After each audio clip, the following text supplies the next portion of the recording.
प्रेम से बोलिए ग्यारस माता की जय। भक्तों, एकादशी के दिन विष्णु भगवान के साथ साथ ग्यारस माता का भी कथा जरूर सुननी चाहिए। इसके सुनने से माँ लक्ष्मी प्रसन्न होती है और घर में धन धान्य की वृद्धि होती है। तो भक्तों, आज एकादशी के दिन ग्यारस माता की इस कथा का श्रवण अंत तक अवश्य करें। सतयुग में मुर नाम का एक दैत्य था, जिसने इंद्र और अन्य देवताओं को पराजित कर देवलोक से निकाल दिया।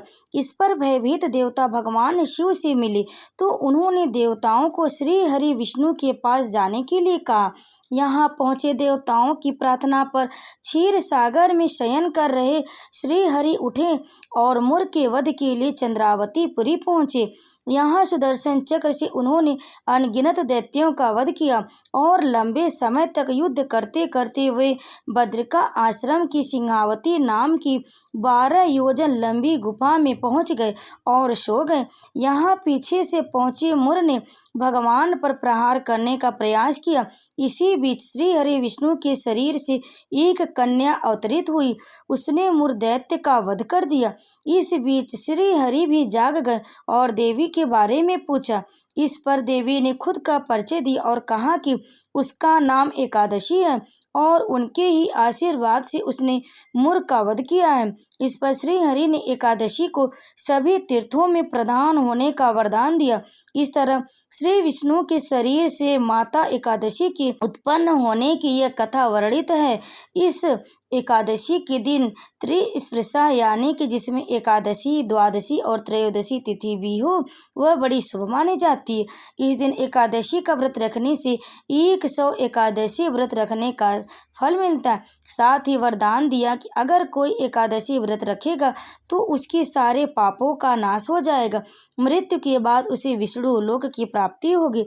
तो प्रेम से बोली एकादशी माता की जय, ग्यारस माता की जय। अब आइए सुनते हैं एकादशी की दूसरी कथा। एक बार एक राज्य में एक राजा रहा करता था। राजा बहुत ही बुद्धिमान और बलशाली था। राजा सदैव अपनी प्रजा का बहुत अच्छे से ध्यान रखता था। प्रजा भी अपने राजा को बहुत पसंद करती थी। राजा की 2 बेटियां थीं। राजा अपनी दोनों बेटियों से बहुत प्रेम करता था। राजा की छोटी बेटी देखने में बहुत सुंदर और आकर्षक थी और राजा की बड़ी बेटी छोटी बेटी के मुकाबले थोड़ा कम सुंदर थी।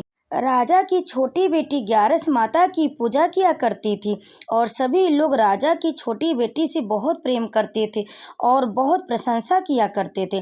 राजा भी अपनी छोटी बेटी को बड़ी बेटी से अधिक प्रेम करता था, जिस कारण राजा की बड़ी बेटी को अपनी छोटी बहन से बहुत नफरत होने लगी थी। राजा की दोनों बेटियां जब बड़ी हो गईं, तब एक पड़ोस राज्य में रहने वाला राजकुमार राजा की बड़ी बेटी के लिए रिश्ता लेकर आए। लेकिन जैसे ही उस राजकुमार की नज़र राजा की छोटी बेटी पर पड़ी तो वह राजकुमार राजा की छोटी बेटी पर आकर्षण हो गया और उसे पहली नज़र में प्रेम कर बैठा। उस राजकुमार ने राजा की बड़ी बेटी के साथ विवाह करने से मना कर दिया और उसने राजा से कहा कि मैं आपकी छोटी बेटी से विवाह करना चाहता हूँ। जिसके बाद राजा की बड़ी बेटी यह देखकर अपनी छोटी बहन से बहुत क्रोधित हो गई और राजा की बड़ी बेटी ने अपनी छोटी बहन को अपना सबसे बड़ा दुश्मन मान लिया। राजा की बड़ी बेटी ने अपनी छोटी बहन से बदला लेने का निर्णय लिया, जिसके लिए उसने अपनी छोटी बहन को जान से मारने का प्लान बनाया। राजा की बड़ी बेटी ने अपनी छोटी बहन को मारने के लिए सबसे पहले एक लड्डू में जहर मिलाकर अपनी छोटी बहन को दे दिया और उसको लड्डू खाने के लिए कहा। लेकिन लड्डू खाने के बाद भी छोटी बहन को कुछ नहीं हुआ। बड़ी बहन यह देखकर बहुत आश्चर्यचकित हो गई, लेकिन बड़ी बहन ने हार नहीं मानी और उसने जब रात में छोटी बहन अपने कमरे में सो रही थी, तब एक मटके में सांप रखकर उसने कमरे में छोड़ दिया। लेकिन सांप भी छोटी बहन का कुछ नहीं कर पाया। जिसके बाद बड़ी बहन ने अपनी छोटी बहन से कहा कि चलो हम लोग कुएं में से पानी भरकर लाते, जिसके लिए वह अपनी छोटी बहन को पानी भरने के बहाने कुएं के पास ले गई और उसने अपनी छोटी बहन को कुएं में धक्का दे दिया। लेकिन छोटी बहन को तब भी कुछ नहीं हुआ, क्योंकि हर बार ग्यारस माता उसकी रक्षा कर रही थी और उधर अपनी बहन अपने सारे प्रयासों के बाद असफल हो रही थी, जिससे वह बहुत क्रोधित होती जा रही थी। फिर उसने अपनी छोटी बहन के पास जाकर उससे खुद ही पूछा कि मेरी छोटी बहन, तुमको पता है भगवान ने सबकी मृत्यु एक निश्चित समय पर लिखी हुई है, और कैसे तुम्हारी मृत्यु होगी क्या यह तुम जानती हो? तब छोटी बहन ने अपनी बड़ी बहन को बताया कि हाँ, मैं तो जानती हूँ मेरी मृत्यु कैसे होगी। छोटी बहन ने यह सुनकर बड़ी बहन मन ही मन बहुत प्रसन्न होने लगी, और उसने अपनी छोटी बहन से कहा कि तू मुझे अपनी मृत्यु का राज बताओ। छोटी बहन ने अपनी बड़ी बहन से कहा कि मेरी मृत्यु तो एक तोते में है, जो तोते के गले में एक हार है उससे मेरी मृत्यु होगी। जब तक कोई भी व्यक्ति तोते को मार कर वह हार अपने गले में पहनेगा तो मैं मूर्छित हो जाऊंगी, और जैसे ही उस हार को अपने गले से उतारेगा तो मैं वापस से जीवित हो जाऊंगी। अपनी छोटी बहन की मृत्यु का राज जानकर बड़ी बहन बहुत ही खुश हो गई, और उसने अपनी छोटी बहन को मारने के लिए उसके पालतू तोते को ढूंढना शुरू कर दिया। और छोटी बहन को इस बात का आभास हो गया था कि कोई उसकी जान लेना चाहता है, जिसके लिए वह अपने पिताजी के पास गई, और उसने अपने पिताजी से कहा कि पिताजी, मेरी मृत्यु के बाद आप मुझे जलाइएगा मत, बल्कि आप मुझे अपनी पुरानी वाली हवेली में एक पलंग में लिटा कर छोड़ दीजिएगा।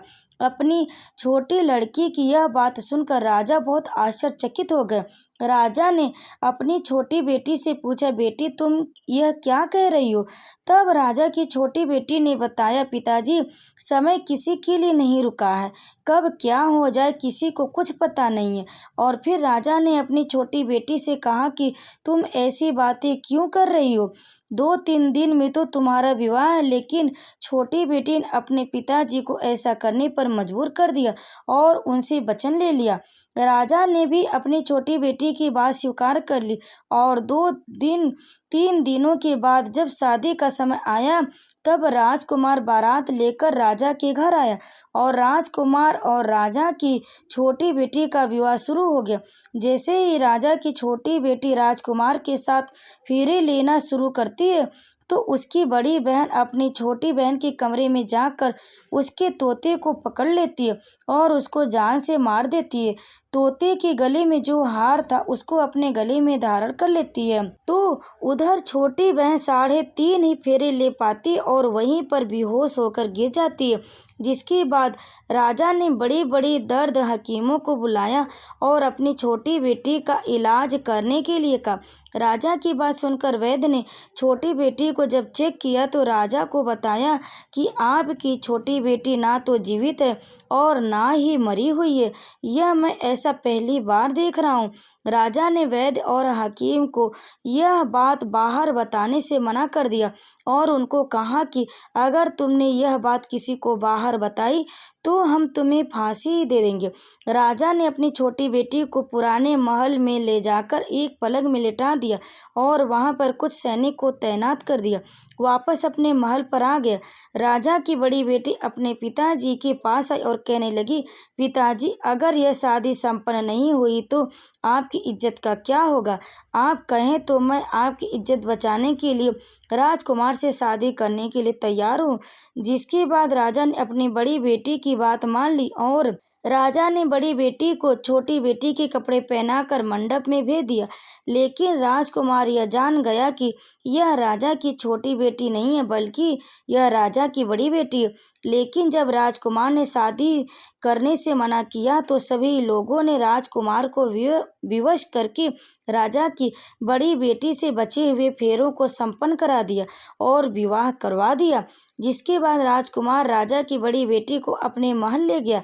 राजकुमार राजा की बड़ी बेटी से ना तो बात करता था, न ही उसको पसंद करता था और ना ही उसके आसपास भटकता था। और राजकुमार ने यह फैसला लिया कि वह अपनी प्रेमिका को ढूंढकर रहेगा और यह जानकर रहेगा कि उसके साथ क्या हुआ है। एक दिन राजकुमार अपने घोड़े पर सवार होकर राजा के पुराने महल के पास पहुंच गया, जहां पर उसने कुछ सैनिकों को देखा। महल के पास पहुंचकर राजकुमार ने जब महल को ध्यान से देखा तो वह समझ गया कि यह तो हमारे ससुर जी का महल है। जब राजकुमार ने सैनिकों से पूछा, तुम लोग यहाँ क्या कर रहे हो, और इस महल के अंदर उस पलंग में कौन लेटा है। जिसके बाद सैनिकों ने बताया कि यहाँ पर राजा की छोटी बेटी लेटी है। यह सुनकर राजकुमार बहुत प्रसन्न हो गए और वह तुरंत अपनी प्रेमिका के पास पहुँच गया और उसकी सेवा करने लगा। जैसे ही रात हुई तो राजा की छोटी बेटी उठकर खड़ी हो गई। राजकुमार यह देखकर बहुत खुश हो गया और उसने अपनी प्रेमिका से पूछा कि तुम यहाँ क्या कर रही हो, तुम मेरे साथ मेरे घर चलो। राजा की छोटी बेटी ने राजकुमार को सारी बातें बता दी कि मेरी जान एक तोते में बसी थी और मैंने यह बात सिर्फ अपनी बड़ी बहन को बताया था और मुझे पता है कि उसने ही मुझे मारने का प्रयास किया। उसके पास एक हार है जिसको वह सुबह पहन लेती है और रात को उतार देती है।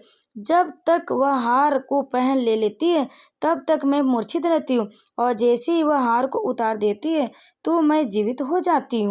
और जब तक मेरी बड़ी बहन के पास वह हार है तब तक मैं ऐसे ही जीवित और मूर्छित होती रहूँगी। अगर मेरी बड़ी बहन के पास जो हार है वह मेरे हाथ में लग जाए तो मैं हमेशा के लिए जीवित हो जाऊंगी। राजकुमार यह बात सुनकर राजा की छोटी बेटी के पास रहने का निर्णय ले लिया और उसने अपने बचे हुए सारे फेरे उस पलंग में लेटी राजकुमारी की छोटी बेटी के साथ ले ली और अपना पूर्ण विवाह पूर्ण कर लिया और वहीं पर रहने लगा। देखते ही देखते कुछ समय में राजा की छोटी बेटी और राजकुमार की पत्नी पेट से हो गई। एक दिन राजकुमार को किसी काम से बाहर जाना पड़ा। तब छोटी बहन के पेट में बहुत तेज से दर्द होने लगा। जिसके बाद उसने ग्यारस माता का आवाहन किया। जिसके बाद वहां पर ग्यारस माता प्रकट हुई और उन्होंने अपनी भक्तों के दर्द को दूर किया और एक पुत्र की प्राप्ति करवाई। और वहीं पर अचानक से राजकुमार भी आ गया। राजकुमार ने ग्यारस माता को देखा तो वह आश्चर्यचकित हो गया और उसने तुरंत माता को प्रणाम किया और ग्यारस माता ने राजकुमार से कहा कि जब तुम्हारा बेटा 5 वर्ष का हो जाए तो तुम अपनी पत्नी का हार आकर इसके गले में डाल देना। और देखते ही देखते राजकुमार और राजा की छोटी बेटी का पुत्र 5 वर्ष का हो जाता है। तो राजकुमार अपने बेटे से कहता है कि बेटा, मैं कुछ काम से बाहर जा रहा हूँ, तुम अपनी माता का ध्यान रखना, और वहाँ से चला जाता है।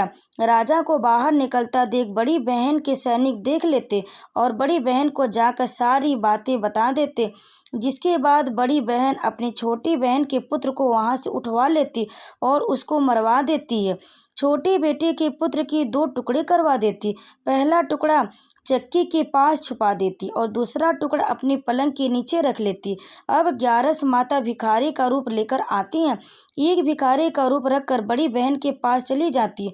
जिसके बाद वहाँ पर भिक्षा मांगने लगती है। बड़ी बहन अपने नौकर से कहती हैं कि जाकर भिक्षा दे दो। लेकिन जैसे ही नौकर ग्यारस माता को भिक्षा देने के लिए आते हैं तो माता उन्हें मना कर देती और कहती है कि मैं तुम्हारी महारानी से ही भिक्षा लूँगी।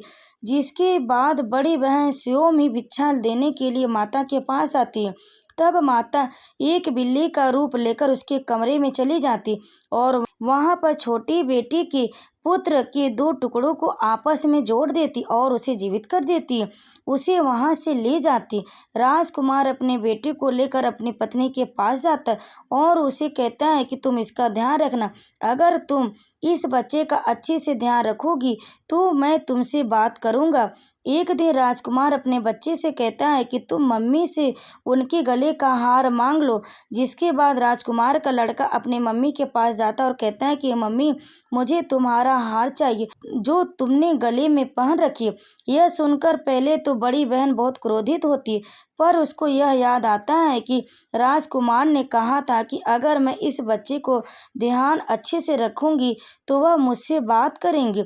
जिसके कारण वह हार उस बच्चे को दे देती और वह तुरंत हार को ले जाकर अपने पिताजी को दे देता।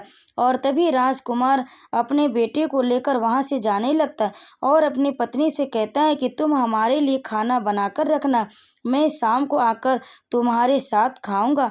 और वह अपने बेटे को लेकर वहाँ से चला जाता है। जिसके बाद वह राजा के पास जाता है और उनको सारी बातें बता देता। राजा अपनी बड़ी बेटी की यह करतूत सुनकर बहुत क्रोधित होते हैं और अपनी परवरिश पर ही दोष देने लगते और राजकुमार को अपनी छोटी बेटी के साथ रहने के लिए आदेश देते हैं। और राजा वह हार अपनी पत्नी को पहना देता। इसके बाद वह जीवित हो जाती। उसके बाद अपने बेटे के साथ दोनों लोग खुशी खुशी रहने लगते। तो प्रेम से बोले 11 माता की जय। कथा को अंत तक सुनने के लिए आप सभी भक्तों का बहुत बहुत धन्यवाद।